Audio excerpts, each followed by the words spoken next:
Time now for the Fox Report with Laurence Fox. And the BBC suffered a hugely embarrassing gaffe tonight when its primetime FA Cup football coverage was sabotaged with X-rated noises. So this cringeworthy broadcast went out to BBC One viewers before the watershed just hours ago, with Beeb staff clueless as to where it was coming from.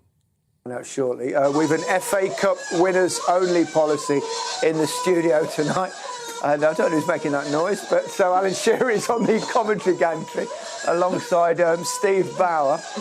Alan, it's toasty in this studio. It's a bit noisy as well. I don't know if someone is sending something on someone's phone. I think it's a joke. I don't know whether you heard it at home. But how's it on the gantry? A bit chilly? Yeah, it's very cold. My ears are cold, so yours will be freezing up here, Gary. What do you see in this game tonight, Alan? How do you see it going? Well, Wolves will feel very hard done by because they felt they scored a legitimate goal and they should have been. What the hell are they exposing young football fans to? Now, those noises continued for over 10 minutes until they eventually found the culprit. According to Lineker, a mobile phone secretly taped to the BBC studio set. He said, well, we found this tape to the back of the set. As sabotage goes, it was quite amusing. Now, tonight, a well-known football online prankster called Javo has claimed responsibility.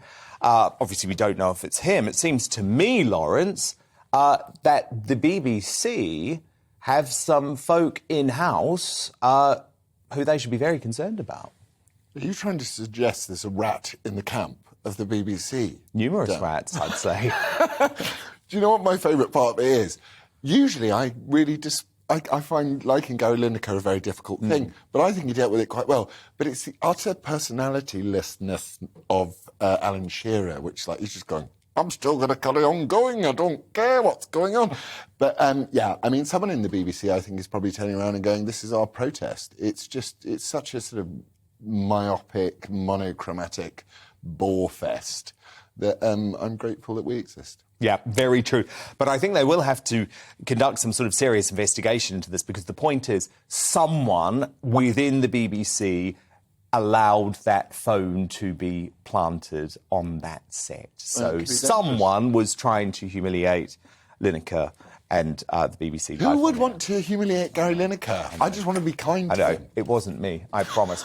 Now, look, I've got to talk about this damning example of the woke civil service doing its best to scupper the interest of the country. So this was Lawrence Home Office staff being warned to be careful about colleagues' pronouns and to even avoid using the word mate.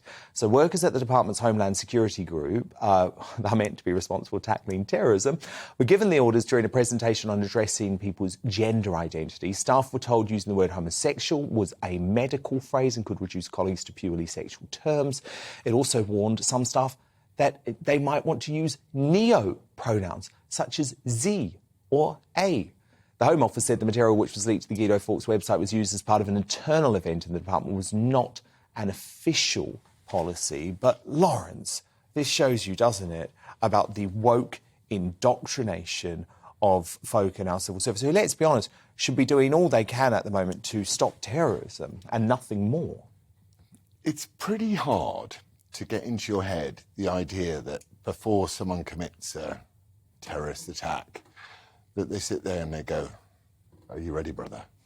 Are you ready? And they're like, those aren't my pronouns, mate. Excuse me.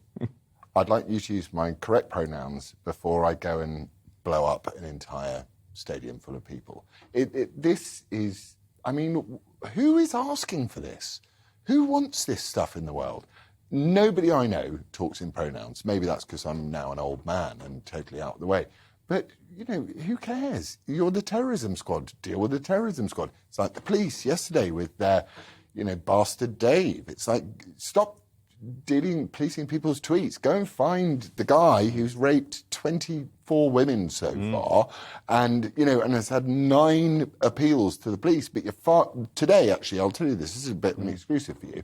Today, we wrote a letter to the police complaining about the way that they behaved, and then we reported ourselves to the police for writing the letter. And the police got back to us within 40 minutes, which is quicker than you get an ambulance nowadays. Yeah. That's mad, isn't it? Look, Laurence, I did celebrate today, though, because that annoying little rabble-rouser, Greta Thunberg, arrested for the second time in 2 days. This was in Germany. Watch. You are not alone! You are not alone! You are not alone! Platz machen! The first person to identity check. We inform you that you have...